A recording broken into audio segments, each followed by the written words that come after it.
Welcome to the Optimistic Curmudgeon, where the best ideas win. I'm your host, Josh Herring. My guest today is Alex Kaschuta. Alex is a cultural critic living in Romania, the host of the Subversive podcast, and a panelist at the European National Conservatism Conference in Brussels last March, and then also at the Miami NatCon 3 conference this past September.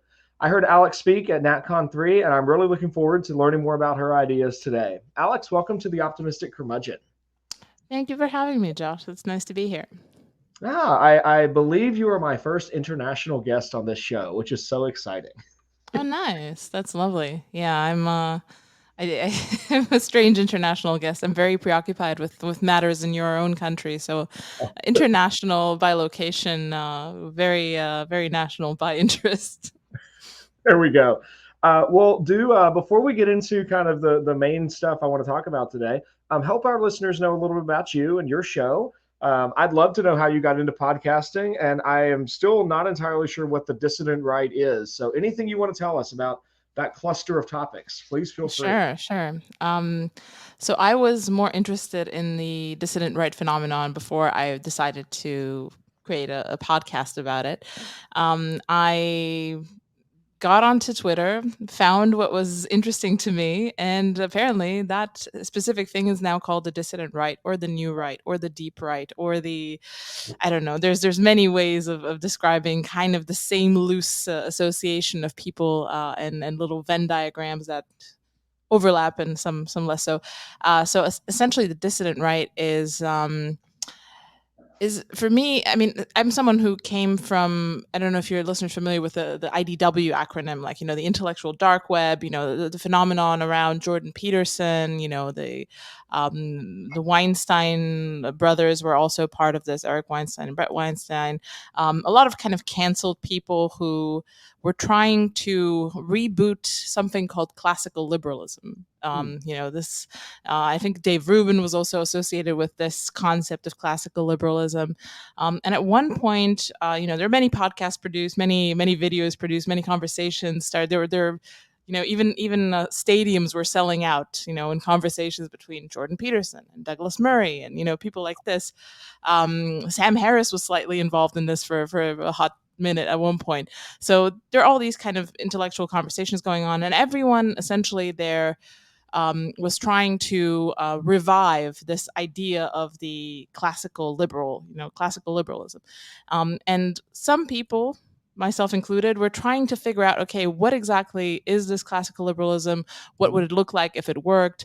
And going down the rabbit hole of classical liberalism, we started to observe some holes in the narrative, some issues with the whole concept of classical liberalism. And when you start poking holes in that, essentially the place where you end up is typically the dissident right in different formats. I think it's mostly, I mean, I would say Twitter is a huge community of this. There's a lot of discourse happening on Twitter about these subjects. But there's also a big kind of video essay type community on YouTube. That was kind of an older generation of that. So this would include YouTubers like the Distributists, like Aaron McIntyre in a way as well.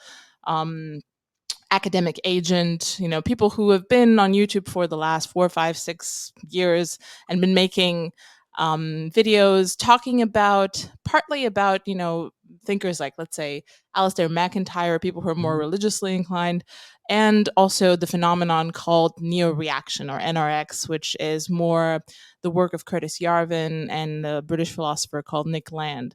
And they've essentially been writing little essays about the works of these guys. They're essentially bloggers. They've written on the internet for a long time, maybe about 10 years ago, kind of as a timeline. A lot of people were reading them in secret 10 years ago, and now a lot more people are reading them openly. And you can see Curtis Yarvin being invited on different platforms and things like that. So this is kind of the wider dissident right, post-liberal space where people have kind of moved past classical liberalism in the sense that, okay, the idea is not that we just need to revive this thing that really works and, it's proven to work. It's that this thing that, classical liberalism is essentially a intermediary form of this thing that's kind of decaying into the thing that we have now. So into whatever neoliberal, I don't know exactly what to describe the current system. Some people call it the cathedral, or there are many ways, many titles for it, but um, essentially, yeah, we just see it as an intermediary step that you kind of have to go through on the path. It's not a stable system. That's really interesting. I'm trying to think of like where exactly to go as far as like come to conceptualize that. 'Cause when I think of classical liberalism, I'm thinking more of the academic formation. I mean, I had a decent amount of professors who would call themselves classical liberals. I work for a businessman named Bob Luddy who would definitely call himself a classical liberal. He would drop Adam Smith and Ludwig von Mises and Friedrich Hayek as very positive terms. My conception of classical liberalism is sort of a broad project coming out of the Enlightenment that we should have a basically rational system of national and international laws and instead of having warfare, we have commerce. And instead of conflict, we should have diplomacy. And that really classical liberalism was sort of the matrix of both the 19th and most of the 20th century. But at least the problem I have with at least my understanding of classical liberalism is that it presumes that the most important questions have to remain in the personal space, and those really have those have no home in the public sphere. As the classical liberalism lends itself towards a pluralistic community that is, we might have radically different ideas about what ultimately human life is for and human nature is bound by, but we should all be able to meet together at Walmart and buy cheap goods. Is sort of the idea. And I always, I don't know that I would ever put myself intentionally on something called the dissident right, but I definitely have felt very frustrated with the unwillingness for the people that I know who champion classical liberalism today.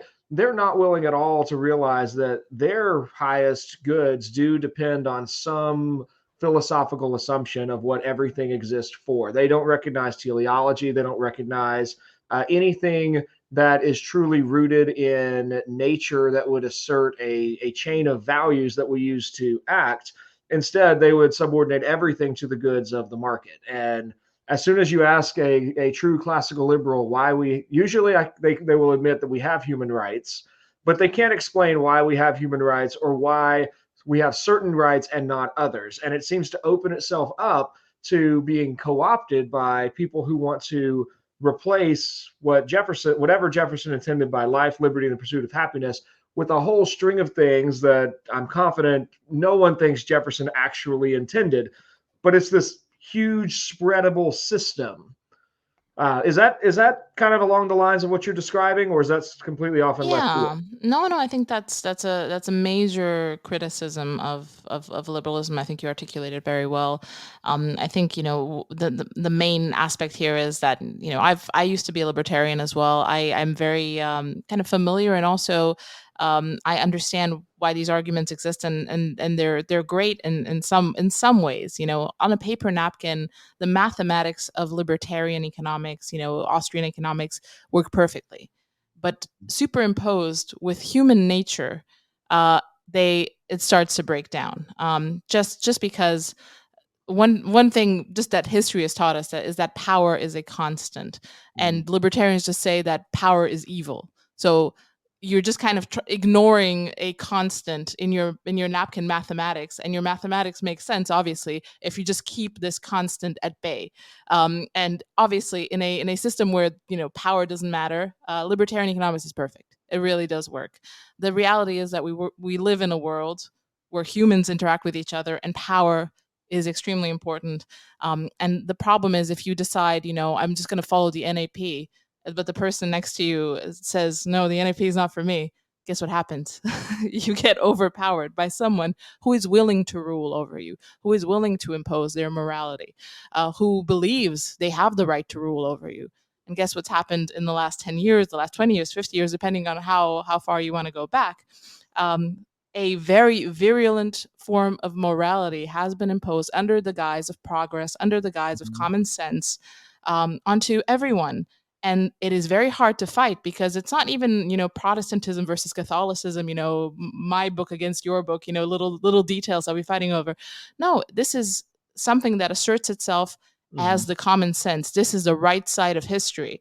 And it's not even, you can't even say, okay, my church believes different.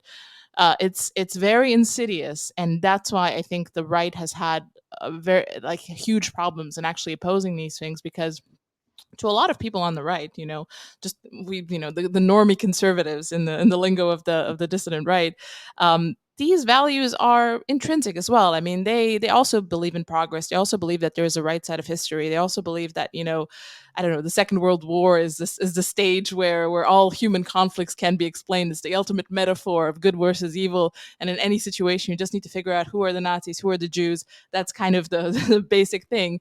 But they essentially just decided, oh, we're just going to want to slow it down. We want to slow progress down. And the problem is, if you essentially agree with your so-called enemy, but you just want to, take it down a notch, don't go too fast, you're going to lose every time. Every roll of the dice, you're going to lose, because they believe in these virtues much harder. That's why the argument, like, oh, the Democrats are the real racists. Like, the Democrats used to be, the actual KKK in the, I don't know, 1800s. Like, who cares? At the moment, the Democrats are the ones who have this totalizing moral vision that you Mhm. kind of share, but you just want to, you want to have a more chill version of it and just go a bit slower.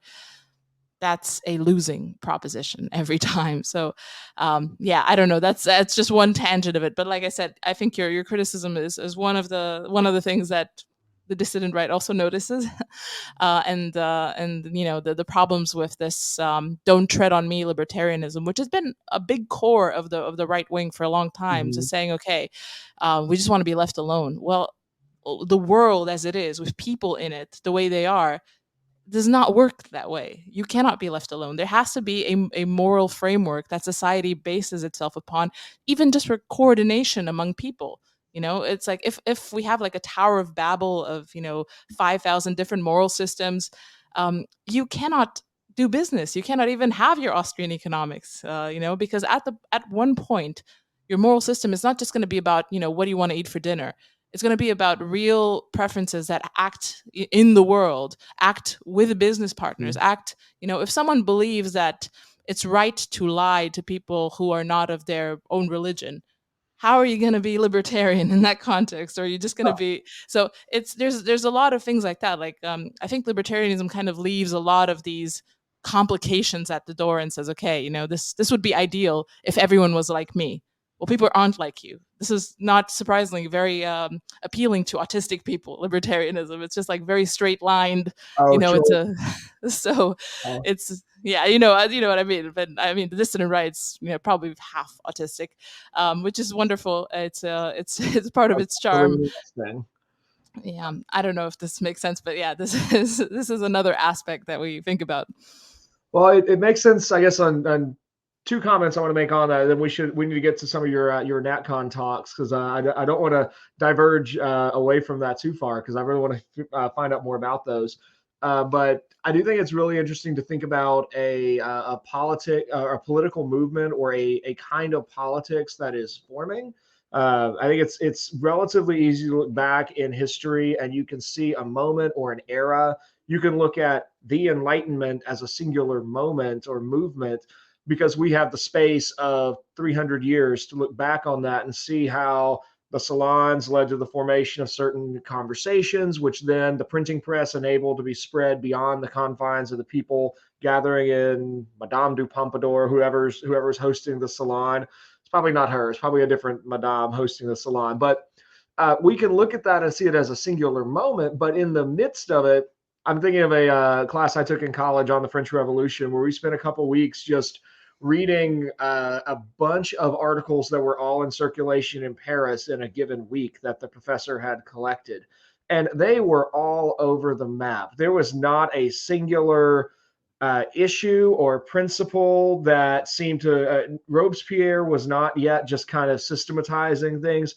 It read like a convoluted mess. They were all sort of united in indicting the ancien regime, but I think if I was alive in that moment, it would have sounded something closer to what you're describing, where there's a bunch of people who all have this insight that something's wrong, and the status quo, just keeping the status quo or just doing what we've always done isn't sufficient.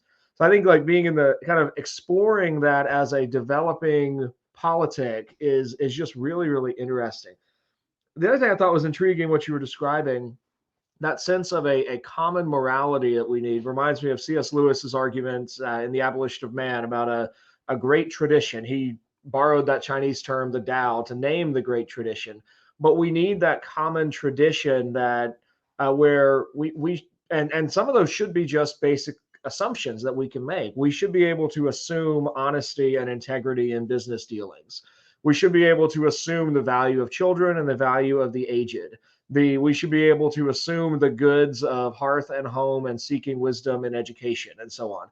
And but in the collapse of that, Lewis goes on to make all kinds of really interesting arguments about the way people will, if you say you reject that tradition, other people step in as these innovators who will try to change human nature, and they'll bring up new laws and new habits.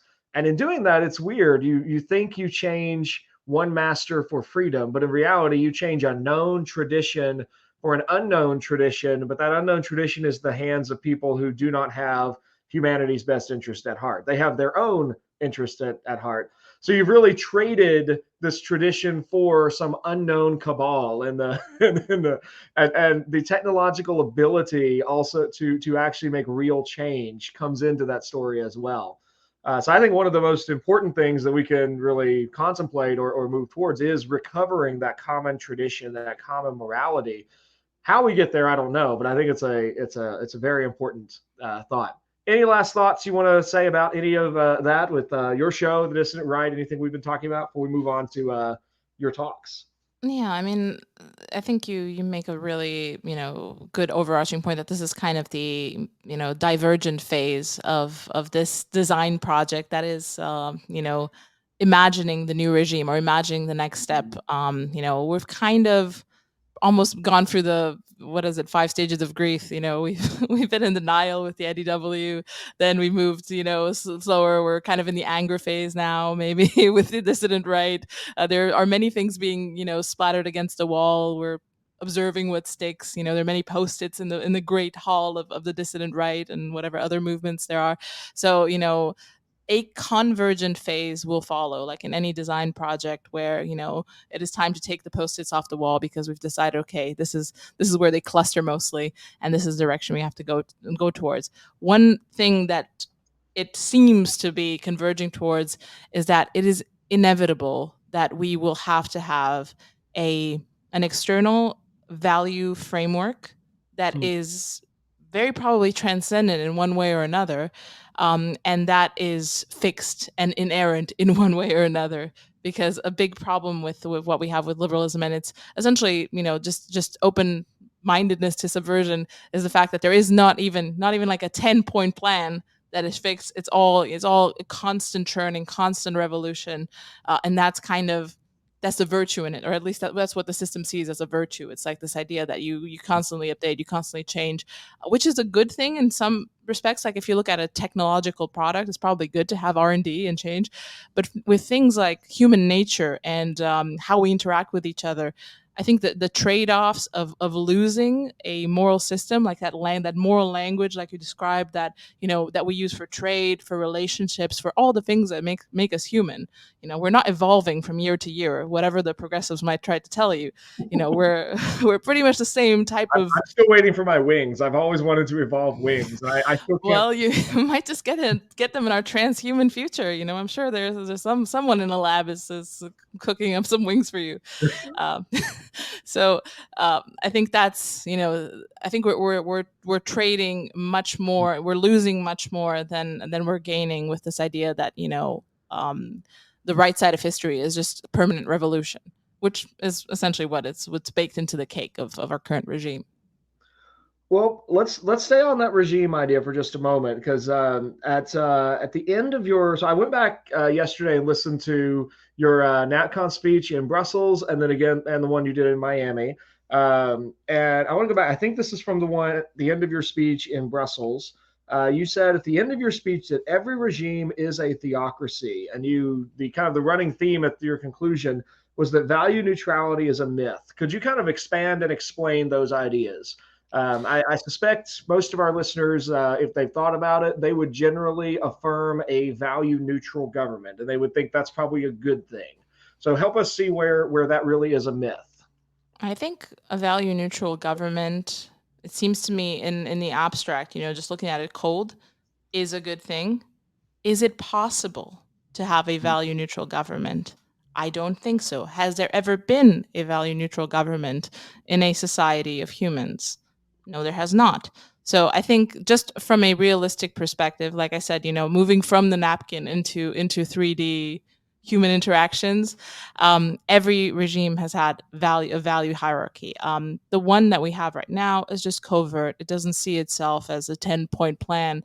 It sees itself as common sense. The idea that every person is an kind of this atomized individual that has these desires that are spring forth unassisted from inside themselves, and this is the most important north star that you need to follow to just figure out who you really are, what you love to do, what your sexuality is, how to be authentic in the world, how to just and this like I said, this comes from this mysterious place, and this is kind of the common sense that's presented in almost every form of media. This has essentially been streaming in hot from every direction for at least since the boomers. Maybe, depending on who you ask, even much earlier. From John Stuart Mill, who was speaking about freeing ourselves from the unchosen bonds and just kind of freeing this individual to pursue their authentic desires. Authentic desires. That's such a great phrase. The that reminds me of do you have you read Charles Taylor? Do you know him? I've Sources of the Self. I've read a while ago. Yeah.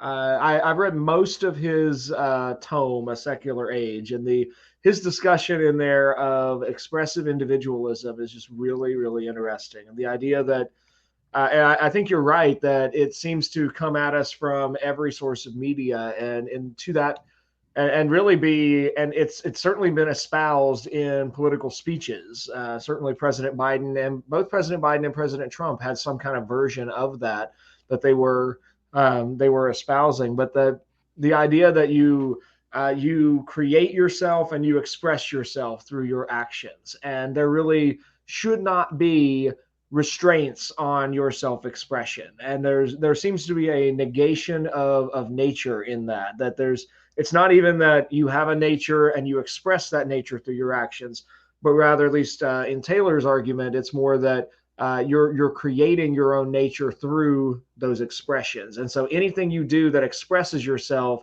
should inherently be affirmed. Yeah, because it's an act of originality that just needs to be cherished, and that's essentially what we live for that moment of uniqueness that just comes out of nothing, and it's just the thing that makes you you. It's yeah, a strange bit of modern mythology.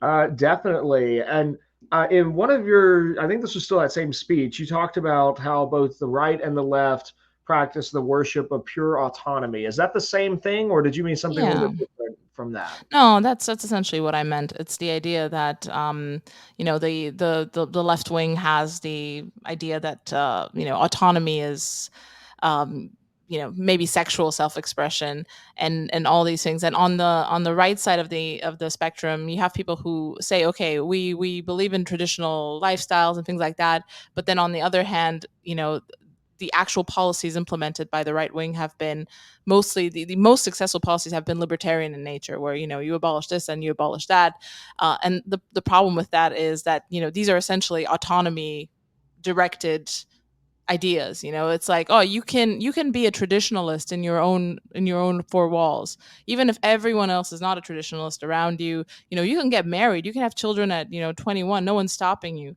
but who are you going to marry? Like the erosion of these institutions has been done, with essentially the libertarians have been handmaidens of this process, and now this is actually essentially lubricating the way for the left wing to introduce all of these policies that essentially save people from the problems that happen by the erosion of these institutions. Like, oh, we have a lot of unwed mothers. We have a lot of people. We need a bigger safety net because these people are in actual problems. Or drug liberalization.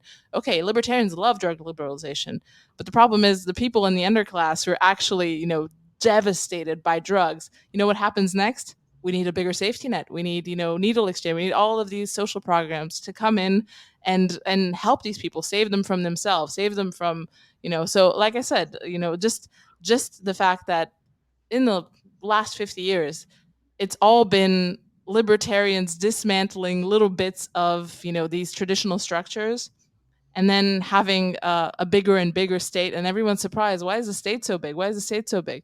Because people don't like having unwed mothers, children die in the streets because of whatever new social ill has been created by the Sure. dereliction of an older institution, because those are unchosen bonds. We don't want anyone to be obligated to be doing all this type of stuff. So I don't know, that's one what direction this takes. That's that focus on kind of the pairing between libertarian policies and sort of then state expansion is really intriguing. That on the one hand, you could have sort of a limited government Reaganomics. Let's take this back from the government and just cut it out. And but then not but then without strong social institutions, that then creates different problems, then necessitating a bigger state response to deal with those problems. Uh, Yeah, and the thing is, it does help the market as well, and that's kind of the pro situation for libertarians, because a lot of these functions that used to be fulfilled by the family or by smaller communities are now being swept up into the larger market. Producing GDP, making everyone happy, making everyone a mint. But the problem is that the state and the market grow together in these things. Like, for example, everyone's moving out to get the jobs. Not all jobs are in your hometowns. As a libertarian, you need to move. You need to move away. The real estate guy, you move into a single person apartment. Okay, real estate guy gets his check. You make whatever extra GDP at your better paying job. You do extra value added things. So essentially, everyone benefits. But the problem is the institution that used to, you used to have your family close, used to have, mutual cooperation. Like, if you had a problem, for example, if you became an alcoholic or you got addicted to drugs, now you're far away from your family. They maybe don't know about your problems. If they were closer, they would have known, maybe given you some direct form of help, taken you in, things like that. Now you might even end up homeless, and then you're kind of a warden of the state. The next step, it's like that distance where it's you've kind of cut yourself off, as a revealed preference. You wanted to do this because a lot of people just want to be independent, they want to work separately. Leaving sure. your family home is a rite of passage for a reason, because it's fun. You really do want to do that, have that personal fulfillment in the wider world. And I get that, but at the same time, a lot, like, the lost dimensions here are not accounted for. There is no tally of all these, like I described in that speech, as like these intangible commons. Mm-hmm. Like that network that you separate yourself from, that had a value. It had an intrinsic value. It might not be something that you can calculate instantly, Mm-hmm. but it's having people care about you close is important. I think It's there's and that the kind of movement you're describing, which of course is that's a cherished American right, that we have the freedom of movement in this country. But it does. I was thinking, on the one hand, it's a huge problem of the phrase I've heard for this is brain drain, as the brightest of a small town or even another country are relocating to places where they can make more money, which leads to a dearth of people in that small town. But it's also happening at the time we've got in the United States, particularly, we've got a shrinking, I don't like the word decay here, but maybe a shrinking understanding of like the role that churches have traditionally played in people's lives. I mean, like, aside from the theological role of a church community and the salvation that churches proclaim and all that, there's also a social good in terms of a uh, free place to meet people and form substantive relationships, and to help others and be helped by them, and to replace some of those inherent family connections.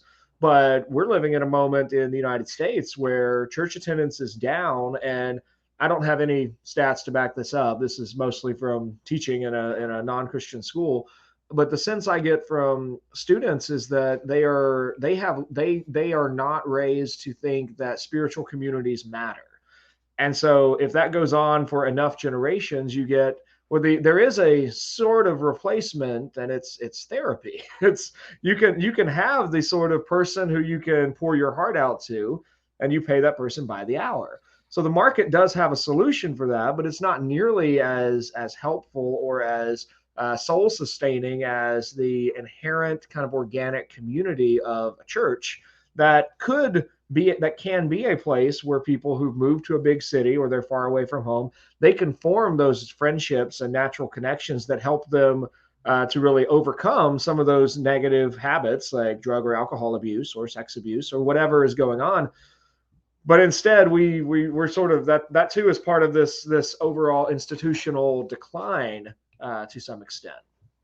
Yeah, I mean it's therapy, but once you stop paying, you're cut off from your best friend, and it's also work. I mean, I don't know if you're familiar with like all these kind of movements. You got like the flatter hierarchies and the bring your whole self to work movement, where it's kind of they're kind of trying to create these semi familial bonds at the work, but it's all kind of imposed. And there's also this idea that you want to be very emotionally open with your work colleagues, which essentially just means like a whole lot of conflict and a whole lot of work, additionally, like so-called emotional labor that you have to perform at work Oh my. to yeah to still work with these people who are also supposed to be your kind of your semi-family and your friends. It's a lot, I have to say. So yeah, I mean, I've got a little bit of experience with this, and it's just like it turns the workplace into this kind of, you know, eunuchs at the Ottoman court, whisper campaigns, and everyone's just in everyone's business, and yeah, it's very strange. So I don't know, but yeah, this is another replacement for stuff that used to just come a little bit more organically. Sure. Let's go back to a phrase you mentioned a moment ago. The tragedy of our commons. That was the title of your most recent NatCon speech. Run us through kind of your view of what these commons are and what's the tragedy of them. Yeah, so essentially the easiest way to understand like this concept of the commons, I mean the concept comes from economics, and there's this example in economics that's called the tragedy of the commons. And it's just an example of, it uses the example of commons in the UK that just means pasture land. And there are some common pastures that people tend to use, and no one's really in charge of them. So everyone brings their livestock there, and it gets overgrazed quite quickly. And the tragedy of the commons is the fact that if you don't have a governance system over an asset that is shared in common by, however many people, that asset's going to be, overused, and it's going to be run into the ground.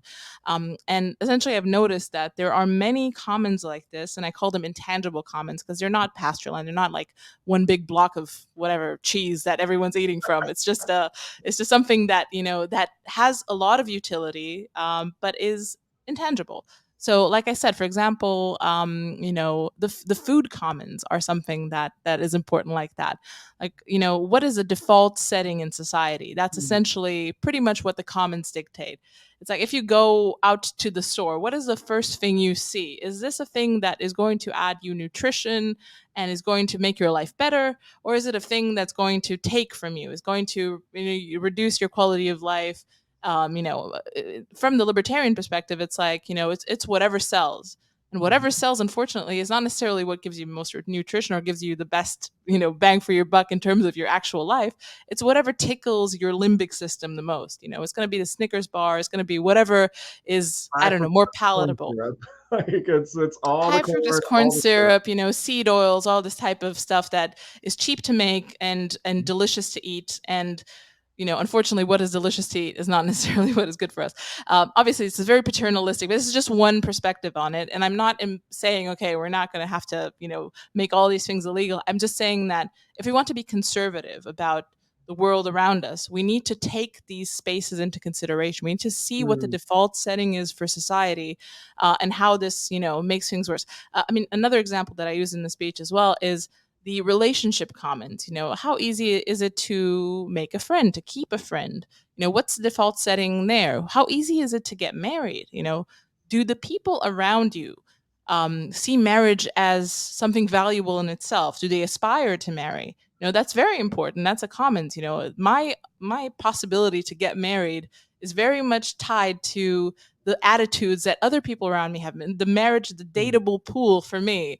Are they interested in getting married? Are they just interested in like short, casual flings? When do they want to get married? Is that still within my timeline of having children? Are children a part of this?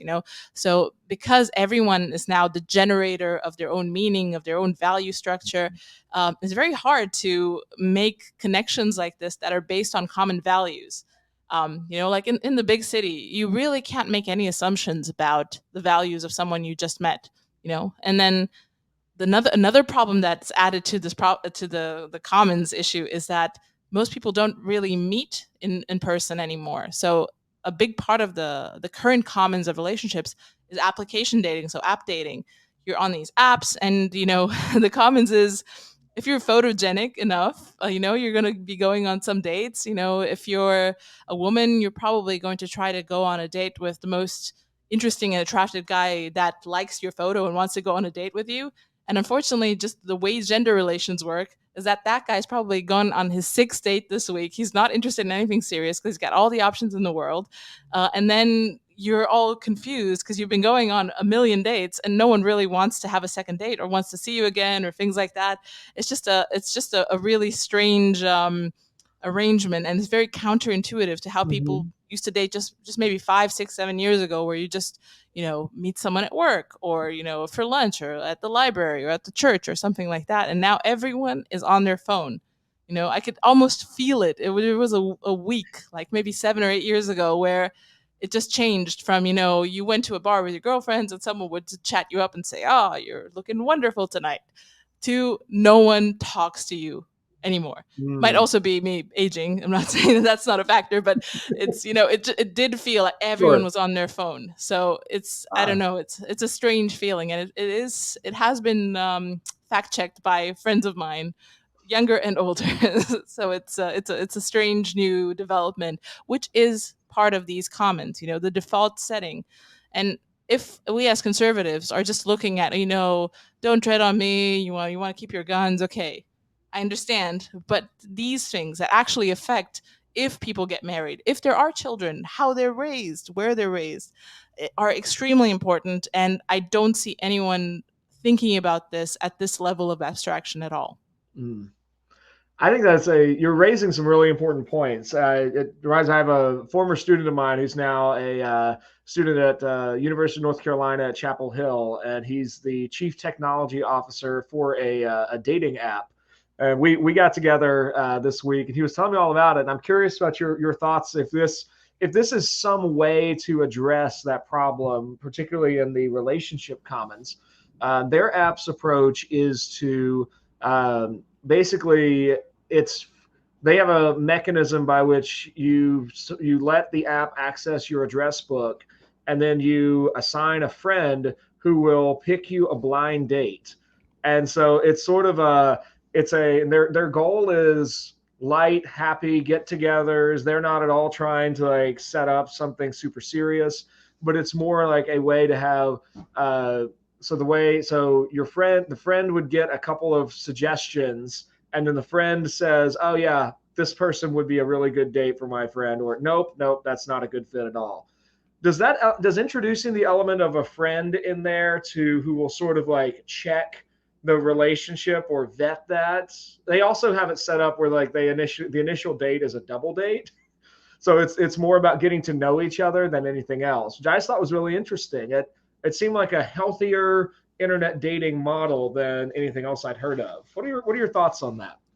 I think it could work. It does seem to me like it puts quite a lot of pressure on the friend. I don't know. It depends on how cooperative your friend is, and how, if they have to vet like 3 or 4 options for you and then present them. It feels like are they paying the friend? That's my question. I mean, No, I don't just think so. looking at, I don't think there's any tax yeah. involved in I mean, the. only helpful friends need apply. I mean, that's depending on how easy it is to go through the steps. The user experience, as it's called in tech circles. It might be a really great thing to add into the mix.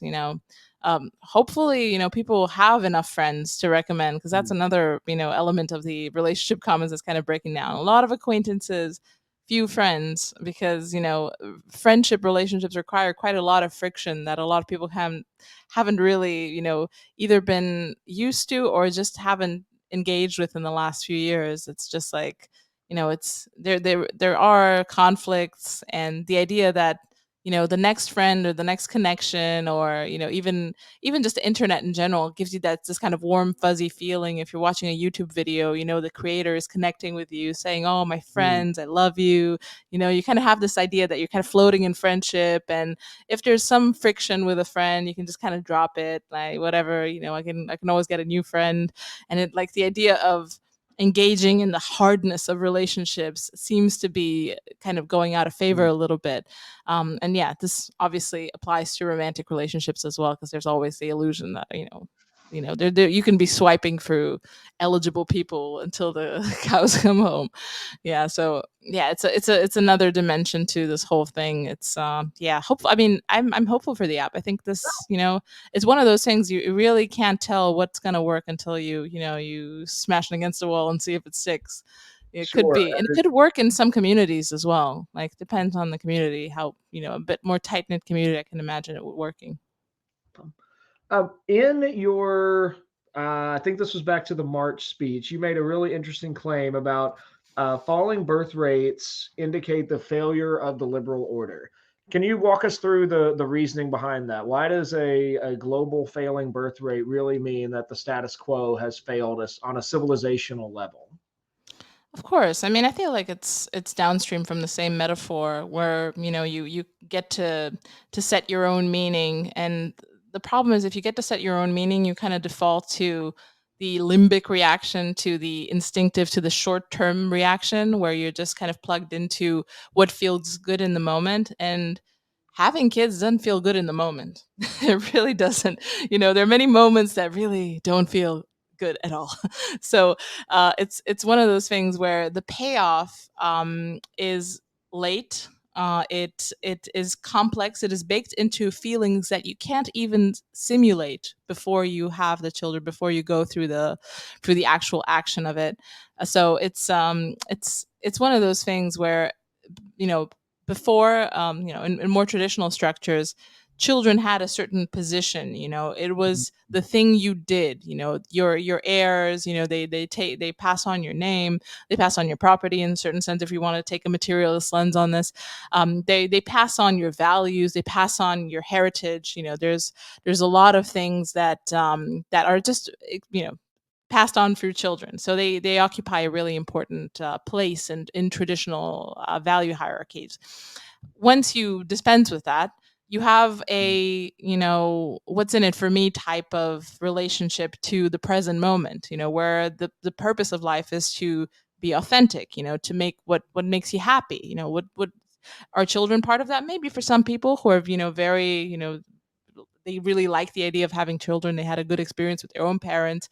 But a lot of people from my generation are the children of highly liberated boomers who went through like 6 divorces, and a lot of turmoil, a lot of maybe, I don't know, boyfriends and stuff going, passing through the house, a lot of problems that are related to the concept of family. So it wouldn't be surprising to me if a lot of people just said, okay, this isn't appealing to me, this doesn't make me happy. I don't have any sort of religion or tradition to plug into to say, okay, why is this good in and of itself? So, what's in it for me? So, a lot of people are just saying there's nothing in it for me. And there's also the problem of, the things that actually, create a stable home environment have gotten very expensive, like, housing, schooling, There's also kind of a material angle on this, and also just keeping up with the Joneses is very expensive nowadays. Like, have you seen what these kids are wearing? Have you seen what they're playing with? Just it's really, really hard. Have you seen the schools that they want to go to? All of these amazing schools that the internet tells them that they have to go to. It's an initiation right that they have to go to an Ivy League school that costs, I don't know, $250,000 to go to. Like, all of these things, they build up and they snowball, and it doesn't surprise me that some people are intimidated by even the sheer idea of going down this road. So all of that is happening inside of a civilization that has said that we don't have ultimate values. And then I think it seems to me that the piece that I heard in your talks that was kind of the most hopeful was really that idea that if every regime is a theocracy, if our current theocracy is worshiping the idea of individual autonomy, hope for our civilization means we need a different theocratic movement in some way. What is that accurate, or what would a healthier civilization look like that does not worship at the altar of individual autonomy? I mean, if we want it, if we don't want it, that civilization is going to follow. I mean, I think the question is just how much are we going to lose, and how much pain is going to be involved in the decline of this one. I really do hope that the decline is going to be, slow and managed, and not going to explode in many terrible ways, which has happened in some other empires and regimes. But what comes next? Like, for example, Amish country population growth is exploding. Like, they're expected to, I can't remember exactly, but to represent, I don't know, 20 or 30% of the US population in X amount of time. I don't have this stat, but it was an impressive stat. Just imagine, just extrapolating from current growth rates. It's incredible. And so these things are going to happen, and they're going to happen in communities that have that external values backbone, transcendent, fixed in many ways, and that allows them, like I said, to coordinate amongst each other and actually, get the business of civilization on its way, which is something that unfortunately we've lost. And it used to be just a given in Western societies. I mean, I moved to London, to the UK, to, I don't know, enjoy that aspect of civilization. But what I found there was really, really disheartening, and that's kind of a big factor in my conversion to the dissident right. It's just looking for answers, and what exactly is going wrong with these people? Don't they see what they have? I mean, I'm come from Romania. I lived in Eastern Europe most of my life, and then I moved to this wonderful Western country with so much opportunity, and these people were just burning their civilization to ashes, just right in front of everyone, and still apologizing for it. And it's just, I don't know, it's just really, really disheartening to see. I do hope people wake up a little bit in the coming years, and see what's going on. Well, there certainly is. Hope still does remain. I think. I mean, I think there are. It's small. I think there's. I was talking to somebody. I did an episode with somebody last week where not to co-opt a biblical image, because that obviously Western civilization is not the kingdom of heaven. I just want to make sure we don't accidentally conflate those two. That's another problem in our past. But there is something there. I think there's a hopeful image in the idea of Israel, there being an Israel inside of Israel, there always being a remnant people, and maybe even the image of the kingdom of heaven growing like a mustard seed to become the greatest of all trees, or yeast that is leavening the whole loaf.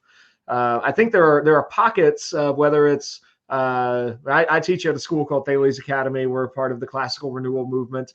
I like to think we are part of that group that is kind of holding the line to pass this tradition on to the next generation. There are colleges like Grove City College, Thomas Aquinas College, Hillsdale College, Thales College. There's a lot. There's a small number of them, but they are really good at transmitting this tradition to that next generation. I don't know what the next. It's the I did a history major for undergrad, and the general rule of thumb for the professors then was that nothing is historical until 100 years have passed. because until then, we still are too close to making kind of any kind of objective measurement.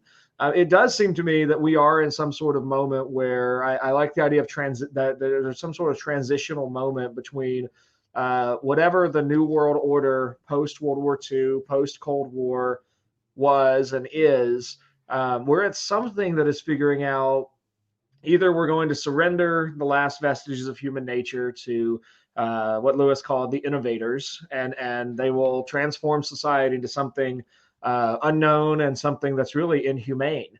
Maybe that's our transhumanist future, or we see a vast recovery of reality and common sense and realizing that there are tried and true methods for finding human happiness, that we don't all need to live in New York City or London, that honestly staying in our towns and doing good work with good people and living together in community, and being honest and keeping our vows, these are all the things that ultimately lead to a happier life. Maybe there will be a vast recovery of that. I don't really know, but time will tell. And it's an exciting. It's always exciting to talk to people who are engaged in that conversation and are looking at kind of helping bring some of that recovery about. Yeah, yeah, I'm hopeful as well. I mean, there's also the hope that things will go sideways in a very public way that's going to serve as a lesson for generations to come.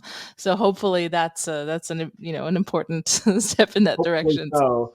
And of course, we're recording in the first week of October. The big headlines that I've been following, at least the last week, have been from Daily Wire's Matt Walsh and the Vanderbilt Hospital's Gender Affirmation Clinic. And there was his breaking of that story led to a really interesting letter signed by, I think, 75 Republican state lawmakers that they are trying to ban any kind of gender transition surgery for minors in the state of Tennessee.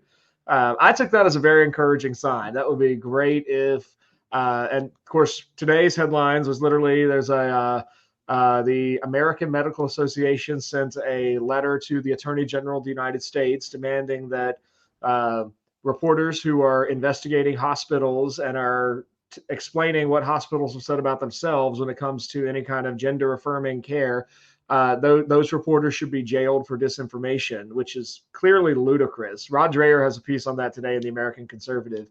But I think it's there. I think those are some of those moments where like the what's happening is so apparent, and Yeah. the fact that we could legislatively change that, we could decide we as a community, as a state, as a nation are not engaged in mutilating the body. We could decide that, and that's an exciting thing. Yeah, and this is also kind of a scene where you notice that this is essentially a metaphysical war. It's a war on, like, it's two competing theologies are fighting it out.